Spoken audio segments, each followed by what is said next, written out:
first two chapters of your textbook begin by talking about Native American religion in America, and it's very, very from up on top, big picture kind of stuff, not going into a lot of detail. We'll talk about why in a moment. And then it talks about African religion and what we would really call African diaspora religion. And I'll talk more about why we would use that term in preference to just African religion when we're talking about the Americas. So this first chapter is called The Varieties of Native American Religious Life. And that's probably a good word to start with, varieties. Because there is no such thing as Native American religion as one big homogeneous, covers everybody kind of thing. Some New Agers try to present it that way, but that's not really the case. And one of the documents that I'm going to be uploading for you is actually the Lakota Declaration of War Against Exploiters of Traditional Native American Religion, which is oriented specifically against that kind of catch-all, this is what the Native American wisdom taught kind of thing. Really, when we think about it, Native American religion is this Native American religion, or this Native American religion, or this Native American religion. And there's some borrowings and blendings, particularly now, in late modernity. But we want to preserve the specificity of what we're looking at. Otherwise, it doesn't do any good to study. And why does he begin the book with this? He tells you why. But, you guys are pretty smart. You tend to speculate about what's going on in your classes. You're not passive. Why do you think he started with Native American religion? Just to be politically correct or something like that? It's not a very politically correct book, yeah. There's no America without the Native Americans. So. Yeah, they're here first. So, by all rights, they've got dibs, you might say. Why else? Can you think of any other reasons why he would want to begin with that? Yeah. I think you mentioned something. Most people view America starting with colonial times, so they immediately think of Puritans and early Catholicism. Yeah, and the Native Americans come in generally around Thanksgiving, right? Right. And you're right. There are competing narratives. The Puritans had their own sort of narrative that became sort of the dominant one in what we call white Anglo-Saxon Protestant America.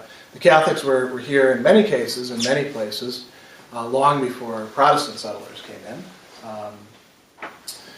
Any other reasons you could think of that would be particularly good reasons to start a book, a textbook, with talking about Native Americans? Yeah. I think it was because their kind of religion was kind of intertwined with their everyday lives. The way that it was a pure form of religion. Basically, it was just the whole lecture all around it. So that could be a reason to start with it. Yeah. There's something to that idea. He uses this term indigenous. And when we talk about indigenous peoples, we're talking about people who are, at least with respect to culture and religion, not necessarily with respect to technology or social organization or things like that, living a kind of life that the majority of human beings in the world were living thousands of years back. And these can vary considerably. When we're talking about Native American religion and cultures, we're including everything from hunting-gathering tribes, like the Innu people up in Labrador, all the way to massive city-state empires, like that of the Aztec, who took theirs over from other people before them, who took theirs over from other people before them, or the Inca, or we don't know that much about them yet, but there was apparently a city-state-based civilization in the Mississippi Valley, which largely disappeared because of social disruptions, because of disease. So we're covering this huge gamut. He talks about a few other things. He talks about the beginning with the beginning, the chronologic. He also says it opens up an array of highly diverse, yet in some ways curiously similar religious experience and expression in most contemporary Americans have easily written off as exotically other. And so we want to study it for that reason. And he begins actually by talking about the notion of Americanness, which is kind of a neat way to begin.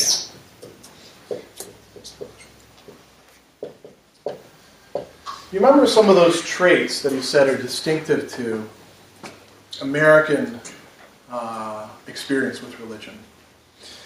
He talks about the idea of America. When we think about America today, like he says, we tend to think about a modern, technologically sophisticated society, right? Because we live there. How many of you have cell phones with you?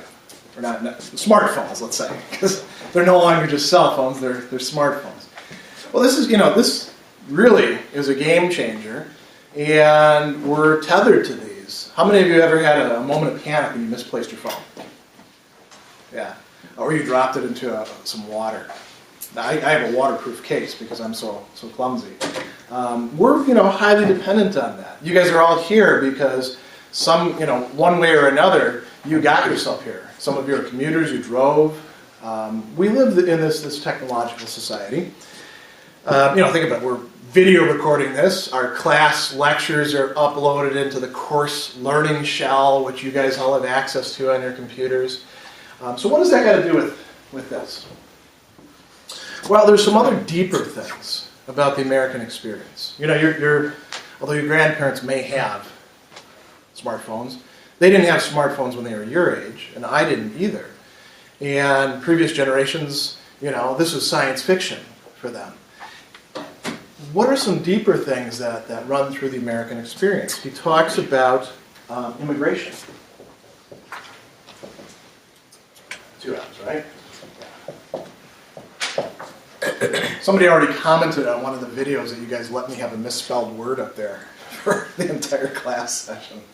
So if I misspell things, let me know. Immigration. There's this great picture that shows. It's supposed to be kind of a jokey meme on Facebook and Google Plus, and it shows some Native Americans with rifles saying that they're like the first ones to keep out the illegal immigration.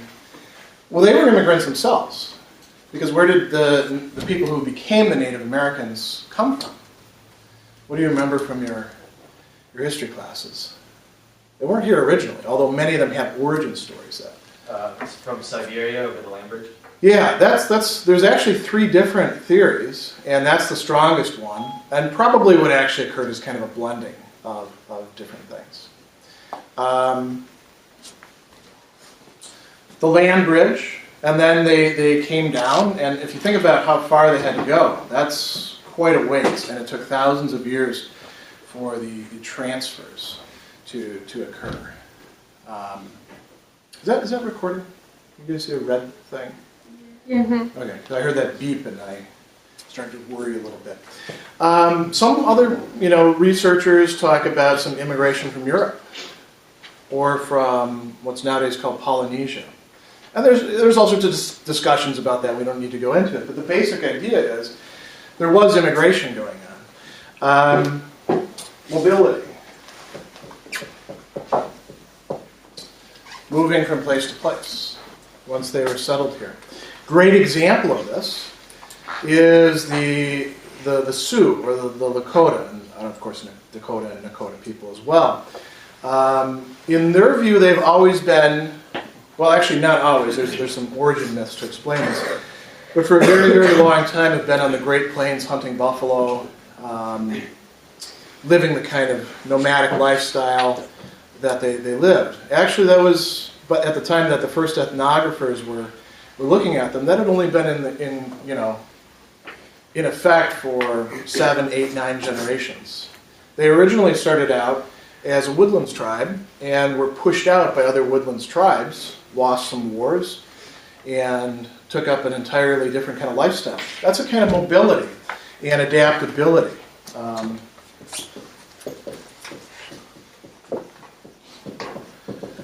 How many of you have traveled much in the United States? Only a few? So you've seen what our landscape is like and how how different weather is from one region to another. And even the dirt smells different from place to place.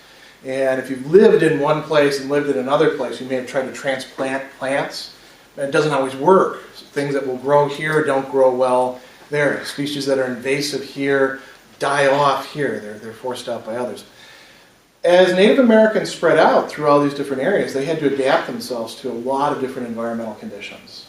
And they had to adapt themselves to the presence of other people as well. Different animals, different geography. Another thing that's also important to point out that's sort of typical Americans, they're extremely varied. We are a diverse nation. Diversity exists as something that's part of the American experience from the very beginning with these Native Americans and their religious life. So, like he points out, it's difficult to, especially in a 30-minute lecture, to tell you an awful lot about Native American religion that's going to be other than just sort of superficial, scratching the surface kind of stuff. He says it's difficult to be both general and meaningful. How can we get around this? That's where the Eliade book that I brought up to you earlier comes in. We can talk about certain basic commonalities. He talks about a number of ways of perceiving the world. And when he uses this word world, another good term to use is cosmos. How many of you've all heard that word? How many of you have got some idea of what it means? Cosmos. It's a Greek word originally. What does it mean? Does it just mean the world? Or the universe? Our cosmos would include things like black holes and, planets, suns, galaxies, maybe other life, who knows? We don't really know at this point.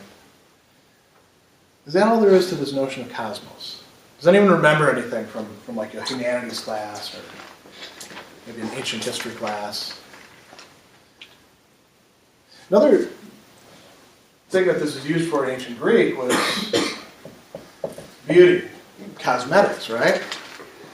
We get that notion, cosmetics, from that. But much more important and connected to why things are beautiful is the notion of order. So let's think about this notion of order, and then we'll come back to the textbook in a moment. Think about this classroom that we're in right now. Is there an order to it? Is there a structure? If anybody wants, can they get up and would you feel comfortable, coming up to the board and just saying, move over, Dr. Sadler, I'm going to write some stuff. I'm going to talk about this thing. No? I might invite you in, or pick on you. You might look at it this way. And then you'd come up and that would be part of the order, part of the structure. What does the syllabus provide us with? The syllabus structures time, it structures expectations, it structures what we're doing here. That's all examples of order. And you can have order or you can have disorder. And there's a lot of interplay between the two of those. So I'm going to come back to the text now. He's going to talk about some features of Native American religions that are connected with this notion of order. And you brought up one in terms of the religion in daily life.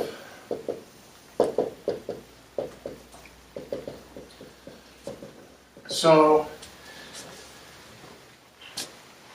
very often in America, we tend to look at religion as something that is personal, private, kept within certain time frames, certain spaces, not connected to most of our practices.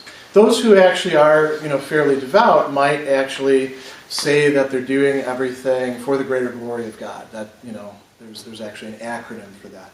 And if you do that sort of thing, then you are sacralizing everyday life. If you were to, and some religious people do this, pray before every important activity that you do, and ask that it, somehow be to your benefit or, a way of connecting with the divine. That would be putting religion into your daily life. Saying grace before meals is a common expression of, it's a ritual that people do in their daily life, because if you do it with each meal, how many meals a day do you generally eat? 3. Some people eat more than that even. Some people eat less if they're on the go. But that's a common thing. He talks about a number of different ways of integrating religion into the fabric of daily activity. Then he also talks about food production and food consumption. I just mentioned grace. He talks about hunting and gathering and how these things can have a cosmic significance. What does that mean? It means that it's tied in with the larger order of things. So taking animal life, which is awfully tasty, when it's cooked right, reasons why we like to eat animals.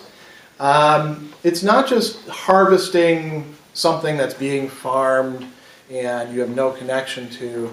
There's some view that it matters. Here's an example of a tribe that he doesn't talk about, the Innu. The Innu live way up in Labrador, and they are hunting, gathering for the most part. They've settled down into camps in recent times, and there's been a lot of borrowing back and forth from particularly Catholic Christianity and traditional Innu religion. But one of the things that the Innu hunt a lot of is caribou. And it's viewed that you can't do whatever you like with the meat. First off, you can't just kill everything that you want to, just for fun. You have to leave a certain amount there. And the remains have to be treated with respect. They have to be given back in a certain way, not allowed to be eaten up by the dogs or things like that. Why? So that the caribou masters, which are one of the spiritual beings, or the great animal masters, can take what's left and make new caribou. And if you don't do that, then the caribou masters will get ticked off at the disrespect, and disorder occurs, cut you off, and no more caribou, and then you die. And then you might need somebody else to intercede to get them to change their mind, which actually does happen in some of their stories or myths. So that he has examples of bear hunting that he uses. Another thing that's important here would be social order. And he points out that at least with traditional Native American religions, the religion and the social order kind of permeate each other. And this could be very complex, like with city-states and empires like the Aztec Empire. You have a vast plethora of deities, not all of whom are exactly connected with each other, a lot of different rituals, and ultimately, supporting some sort of hierarchy. With less complex societies, it's going to be less complex. But the social order is understood as being tied together in this cosmic significance. So becoming a leader is not just something purely personal or purely political. It would have religious significance as well, and there would be rituals surrounding it. He does bring up another important thing to keep in mind, which is that traditional Native American religions were not for everybody. They were for that group. And many of them, the notion of taking on somebody else's religion was kind of alien. The other peoples were not really people. Like he says, a lot of the names that Native American groups have for themselves means the people or the human beings, and then there'll be the other peoples. And unless there's some way to make their beliefs or their practices relevant, why would you care about them? If you're a Lakota, who cares what the Creek do? That's their thing. We have our thing over here. Why then would there be some borrowing or transfer taking on? what would you imagine would have to take place? Because there was some borrowing, and there has been a lot more borrowing in recent times. Think of the prevalence of the sweat lodge. Everybody's got a sweat lodge these days. Not everybody did originally. Why do you think they took it on? Use your imagination. Imagine that you're in this very tight-knit community. Why would you take on somebody else's stuff? Yeah. I can really think about two situations: trade and war. Okay. Now, if you're warring with them, that's even more reason. Okay, so they impose their order upon you, and that might actually say, yeah, I think their stuff is pretty relevant because they beat us, and we'd like not to get beat next time. How would it work with trade? Well, naturally, when you're interacting with people, ideas tend to spread if you think they're legitimate or not. Yeah, if you see some relevance for you, if you see something that could be useful, then you might take it on. And if you're moving from place to place, you might also, if what you're bringing with you doesn't work in the new environment, then you might look at the people who are living there and say, they're probably onto something. And that's the way it worked in a lot of cases. Another thing that he talks about is time and space. And as modern people, we tend to be, you notice I'm keeping time with my cell phone here. I have to be conscious of how much time I'm giving to this so that we don't, take away from the other chapter. I have to keep the talk moving on, and set within certain limits. If I go over our hour and 15 minutes allotted time, I would expect that some of you would start getting antsy, start putting things away, coughing. What else do students do? Sometimes they just, I got to get the hell out of here, and they get up and walk out, right? I got to get to another class. That sort of conception of time is rather modern. Time as linear, as something that can be measured out in little quantities, and I'll give exactly this amount of time to this thing, and this amount of time to this thing, and my life can be compartmentalized. I actually have a Google Calendar that I use, and it plots out what I'm supposed to be doing at what times, because it helps me organize myself. I'm willing to bet that a lot of you do the same thing, right? Well, that's very different than traditional conceptions of time, in two ways. One is that time is conceived of as circular, rather than just merely linear. And we'll come back to that in a moment. The other is that time can't be, measured out so exactly. Things take the amount of time that they take. This is the way it was for most people prior to, the plethora of timekeeping devices that we stuff our lives full of, and schedules. Now, this notion of circular time, what would that mean? Think about, there's two ways to think about this that we can relate to. Think about the calendar of the year. What are the important recurring events that not only are important for you, but are important in our culture and society? Think back to when you were in first, second, third grade and how the decorations of the room would change from month to month. This is, what's the important thing in this month that we're in right now? New Year's, right? And people celebrate that in different ways. A lot of people just celebrate it by getting totally drunk and then, don't work the next day. That's a fairly recent way to do it. February is coming up. What color would we associate with February? Pink? Red? Because everyone's going to be making Valentines and cutting out hearts and, putting the stuff up, My son's already talking about, the Valentines that he's going to be giving to different people in his class. He's 6 years old. And, that's a big deal at that time, isn't it? And, if you're dating somebody, you better figure out what to do for Valentine's Day, because if you forget it, then, It's not so good. We've also got people who like reacted against it, and that's the time of the year for them to complain about the commercialization of the holiday and the expectations. But that's part of our life. And next February 14th, the same thing's going to happen, right? And then the same thing's going to happen, and the same thing's going to happen. So that's circular time in a certain respect. What'll be March? And red will turn to green. Or orange if you're a Protestant Irish, and not too many of them wear anything anymore.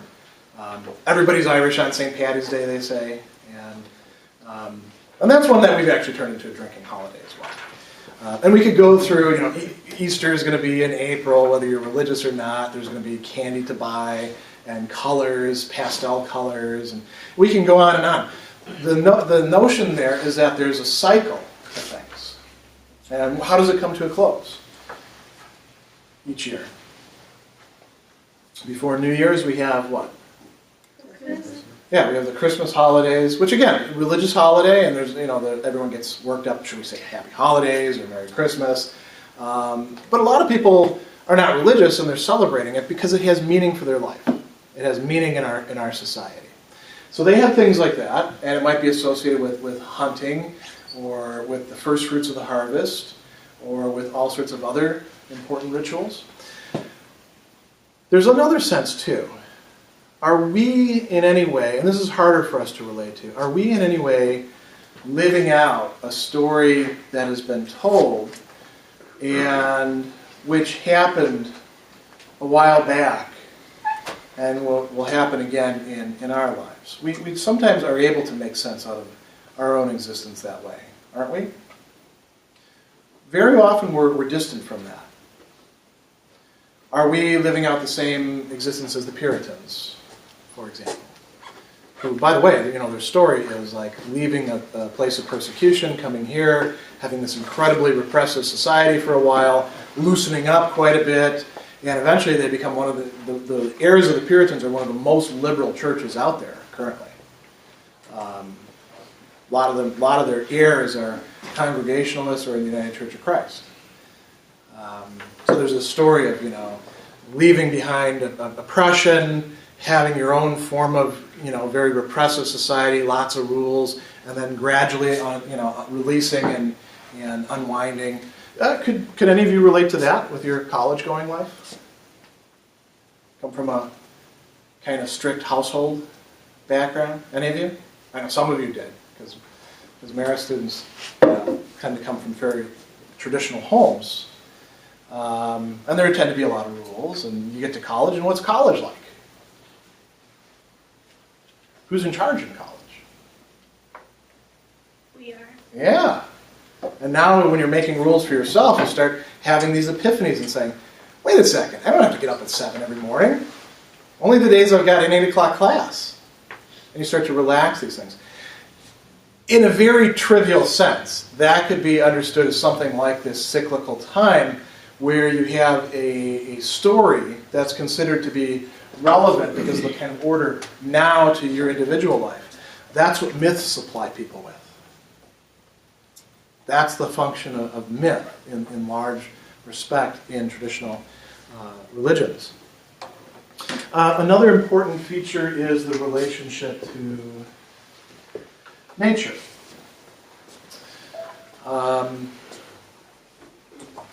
If you look at the sort of origin stories for the Lakota people, remember they're on the Great Plains. What do you think the most important animal for them is? Traditionally, yeah. Buffalo. Yeah. And there's other animals, and the eagle's a nice animal too, and very important within things. But the buffalo is the main food source, the main source for hides. A lot of important things, and you can't just kill them as much as you want because then they're not going to be any left. The old origin stories, by the way, before White Buffalo Woman comes in and kind of gives them a lot of their structure, a lot of their cosmos, is that the buffalo were very aggressive and were fighting a war against the human beings. And that part of that reconciliation that took place allowed human beings to use them for meat, but not to use them indiscriminately. He has some discussions here about the treatments of bears. And again, if If we look at the ones that he's talking about, we look at the Naskapi, or the Innu people. When they kill a bear, that's a tough thing to do. That's not like shooting a coyote. Bears are big and tough, and quite often will kill you. The Naskapi will actually preserve the bear's skull, and they'll put it in a nice place. They make sure the dogs don't eat up the bones, and they'll put a little bit of tobacco or tea tied into its mouth so that it has a good taste. Put it so it has a nice view of a decent landscape, because it's assumed that the bear's spirit still somehow resides there, and that you have to treat it respectfully. You ate its meat, you took its life, and now you have to give something back in relation to that.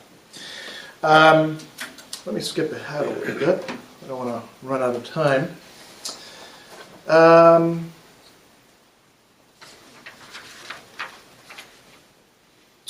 Let's talk now about the sort of big scheme of things. We've got order in this sense. There's also order in the sense of the relationships between the beings that count, the spiritual beings. So let's just call it that. Spiritual beings. These can vary considerably. A term that Eliade used, which our textbook also uses, is deus otiosus. Otios is a good word to know. It means not doing anything. Sort of not lazy, but just unoccupied. And a lot of the creator gods, or creator beings, fit this characterization of a deus otiosus. It's not like Judaism, Christianity, Islam, where the being who created everything is understood to be intimately involved with the entirety of creation from the beginning all the way to the end. Very often there'll be a creature or some, creature is actually the wrong term because it implies something created it. There'll be something that makes the world, or that, brings the people out of some state. And many times, the stories that people are on the ground and they're brought out of the earth, or they're fashioned. And otiosis means that once this, creative act has occurred, this being is no longer really involved. No longer, not so much caring, but just not intervening in other affairs. So there'll be other, and we can call them deities, or we can call them spiritual beings. And they'll have various involvements, and it's going to change from religious system to religious system. So again, if we take the Aztecs, many different gods, not all of them necessarily connected with each other, actually understood as having shared the governance of the cosmos in a certain way by having had successive ages where one of the gods was actually in charge of things at that time. And then, of course, the cosmos actually fell apart and had to be reinstated by the next one, the next one, the next one. Other cases, there's maybe a whole bunch of stories. Again, the Naskapi, great example. You have these animal masters, and they're very important. And then you have this guy Wolverine, who is kind of this, they talk about trickster figures. He's sort of like Coyote in the southeastern American legends. And then actually, I'll tell you something kind of funny. They have a guy who's called the Fart Man. And he communicates through breaking wind, and sounds like breaking wind, like an outboard motor. And he's understood as being sort of like an Innu who speaks with a speech impediment. And, if you're living in a modern society where we have access to all sorts of, products, he probably wouldn't be that powerful. But he has control over everything that has to do with defecation. So he can give you constipation, which will kill you. And there's a story that when the animal masters said, these human beings, they're too much trouble, we're not gonna let them have any more game. They're gonna die out. He actually bound them up, and he wouldn't unbind them until they started making the game flow again. And so that would be an example of somebody who's pretty important within a cosmology. And we can go on and on and on with lots of examples. For the Lakota, white buffalo woman would be what we'd call a tutelary spirit, meaning a teaching one who establishes a kind of order, which then has to be followed, which gives insight into the cosmos. And it's going to vary from group to group to group, so it's difficult to generalize. But he does talk about several important categories. So we have, creators. We have a variety of other deities. Sometimes some of them are kind of malevolent. We have a figure called the culture hero. What would a culture hero be? Somebody who does something important, and they may start out as a human being for that people. They bring back something very important, or they establish a ritual. What would be examples of culture heroes in our culture? Human beings that are viewed as kind of exemplars of what it means to be heroic. Yeah. Firefighter. Well, that would be a category. I'm thinking of specific people. I can't think of any specific firefighters who are, for small areas like this town, this firefighter might be an important guy, right? But we don't have any. Nelson Mandela. Yeah, Nelson Mandela, who died recently. Divisive figure. He's looked at as sort of a culture hero by a lot of people. He inspired people. He did things that required sacrifice, like staying in prison when they would have let him out of prison if he'd have just shut his mouth. Sort of like Socrates, when Socrates, if any of you remember the Apology, says, if you offer me the chance to quit doing philosophy, and you'll spare my life, because he was on capital trial, I'm not going to do it. You're going to have to kill me if you want to silence me.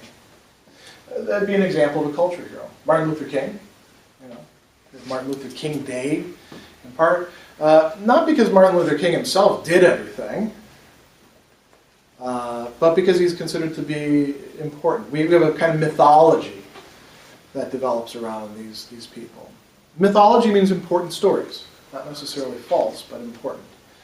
I mentioned the trickster figure, and so we would have Wolverine among the Innu. We would have Coyote. Each group seems to have some guy who's kind of mischievous. Hard to say whether he's good or bad exactly.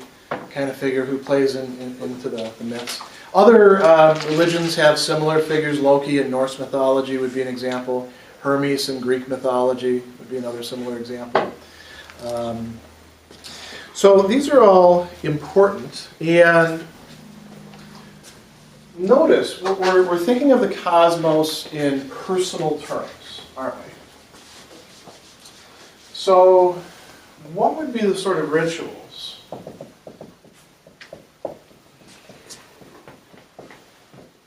What would they be designed to do?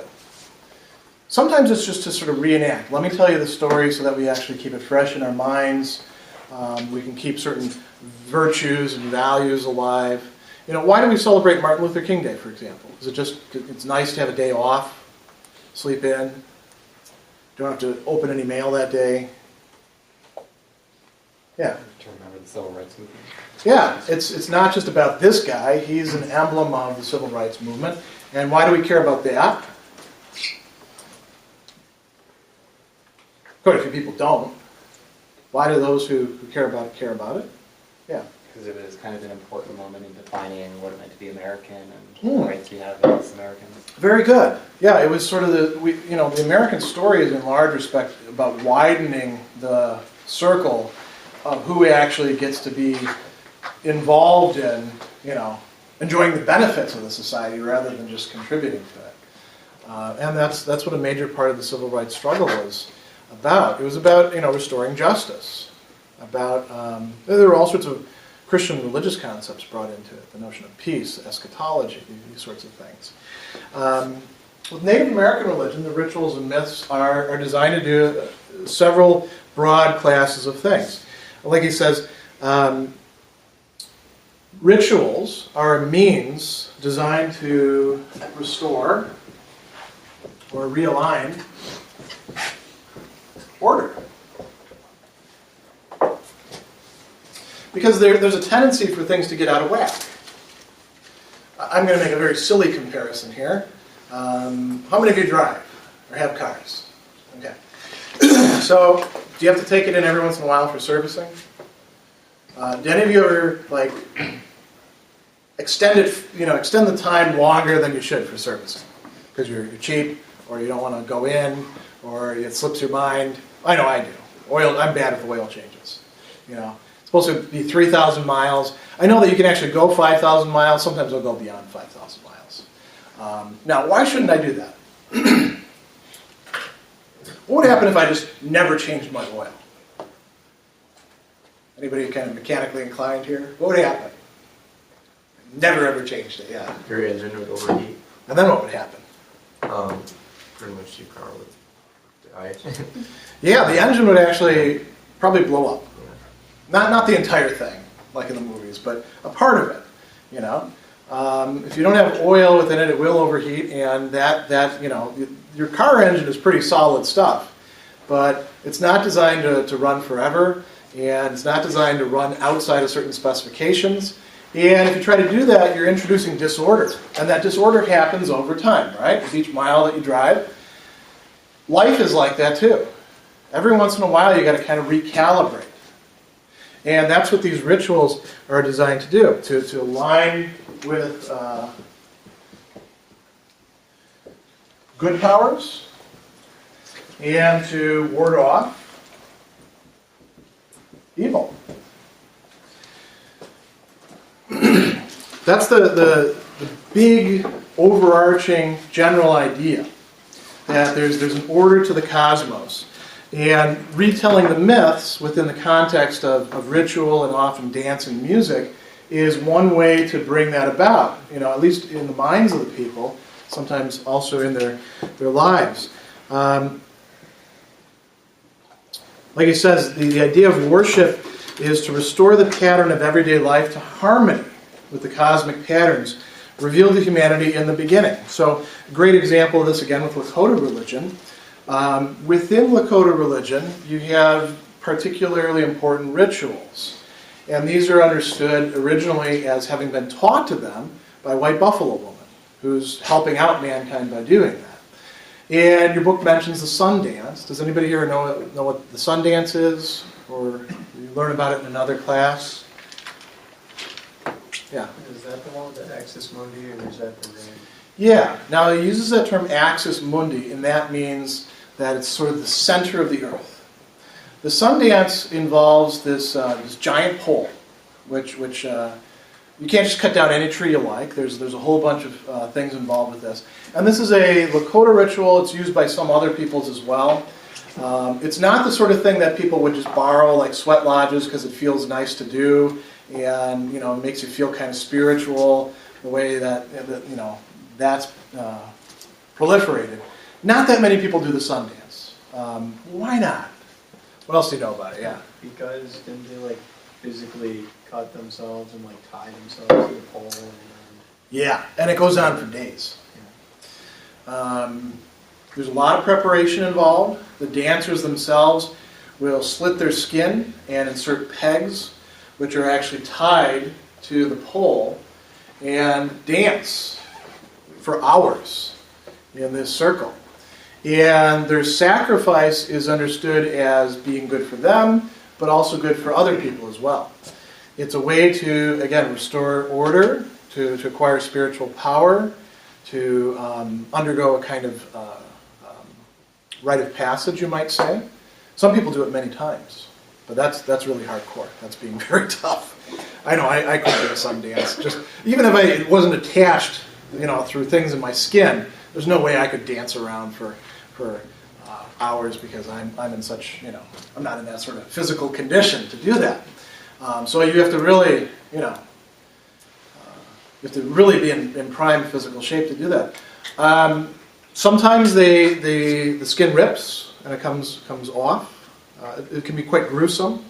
There is usually a whole penumbra of other people watching the dance, supporting the dancers with prayer, with chanting, with playing. They also don't drink a lot of water while they're doing the dance either. Everything is very ascetic. Why do that? Well, it's understood as one of the main ways to restore cosmic order.